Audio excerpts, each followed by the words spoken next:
administrators to understand some of our own behaviors that we should be looking out for, even though we're not, for the most part, teaching boys. We're single sex, so we don't have that particular comparison. We do have males, however, as teachers, but how among girls and women can we do this too? You don't do it all that differently from what you would do with boys in some instances. There are lots of strategies, and on the website there's one on for faculty, and it has things like, most of us who teach, we call on the first hand that goes up. If you're in a co-ed class, it'll be 4 boys' hands and 1 girl. Okay?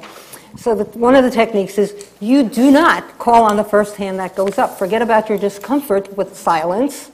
That's why we call on the first hand. And just count once to yourself, 1,000, 2,000 to 5,000. And you'll get more hands coming up.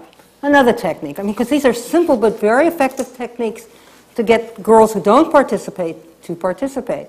Okay, here's the question. Everybody write down your answer. I'm not going to ask you to hand it in, but just write it down. And then you ask after they write it down, and different hands come up that have not come up before.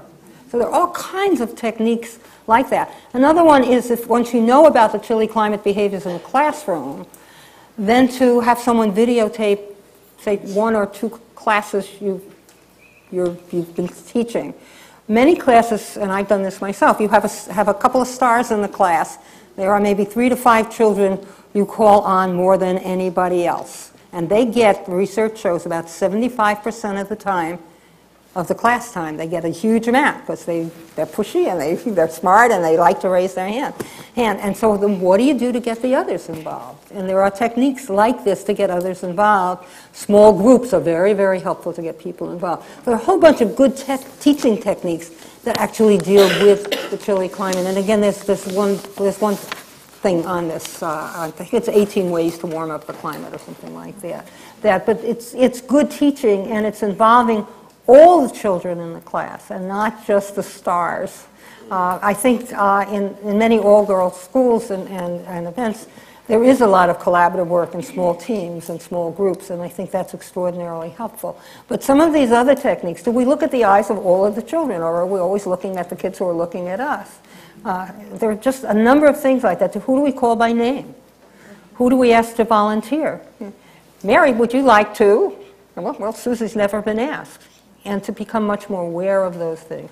They're essential in any teaching situation, but they're more important for girls because girls are more likely to experience this outside.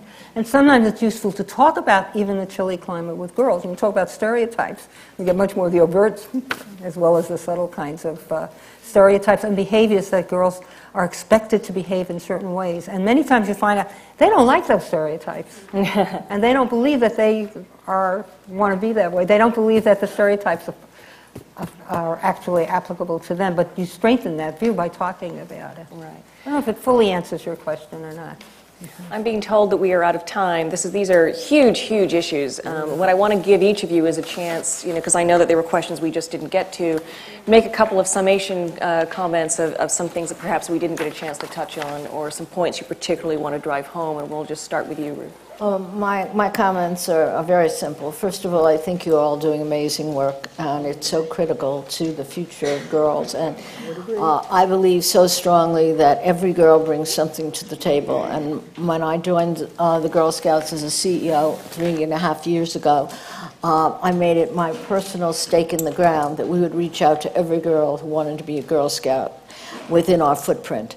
And that includes girls who are disabled, girls who are physically or mentally challenged, girls who may be of different sexual orientation, religious orientation, racial orientation. Our doors are open to everyone, and that meant going where the girls are. And we are going where the girls are across Boston and Massachusetts.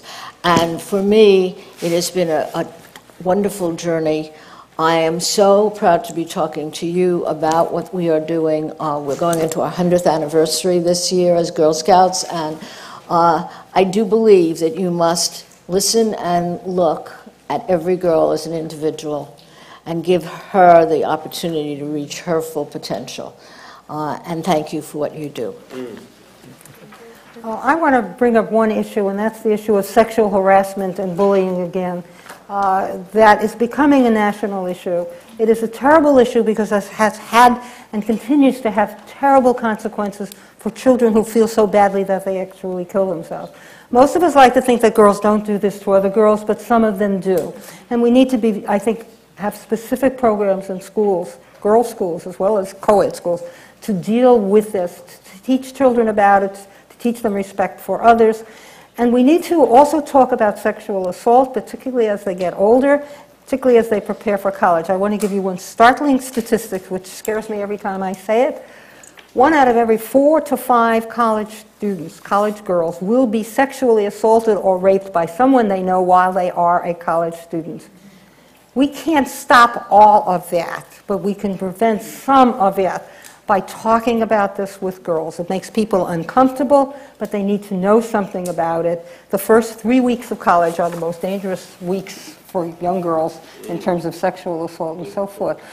It is peripherally, or centrally, however one can see, related to STEM education, because being sexually harassed and not being able to tell anybody about it, or not even knowing there's someone you should tell about it, being sexually assaulted, being raped, have terrible consequences on a personal level. Many people get over it and they're strong and there are ways to help them get over it and so forth, but nobody should have to undergo this. And I think it's one of the things that we need to look at in all girls' schools as well. And I want to thank all of you for all the good work you are doing. I want to close with one other thing. Wait. Wait. But wait, she said. I want to close with a new, so-called newly discovered biblical revelation, discovered, of course, by a woman archaeologist and an all-woman team of students in the Middle East, but in reality was written by a woman named Mary Chapman. I like it because it reflects the mood of women and men of goodwill and the women's movements, and I think you'll recognize the paraphrase. And they shall beat their pots and pans into printing presses and weave their cloth into protest banners. Nations of women shall lift up their voices with other women, neither shall they suffer discrimination anymore. Now that may sound apocryphal, but I suspect it may yet prove to come from the book of prophets. For what women and men of goodwill are learning is the politics of power, the politics of change, and our schools and the workplace and the nation and the world will never again be the same. Thank you. Let's thank both our candidates.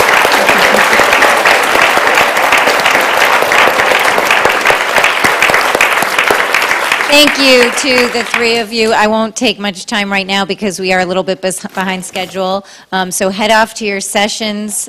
Hopefully you can talk with these three individually if you have any additional questions. Nice job. You did a terrific job. Yeah, I'm really glad you gave me the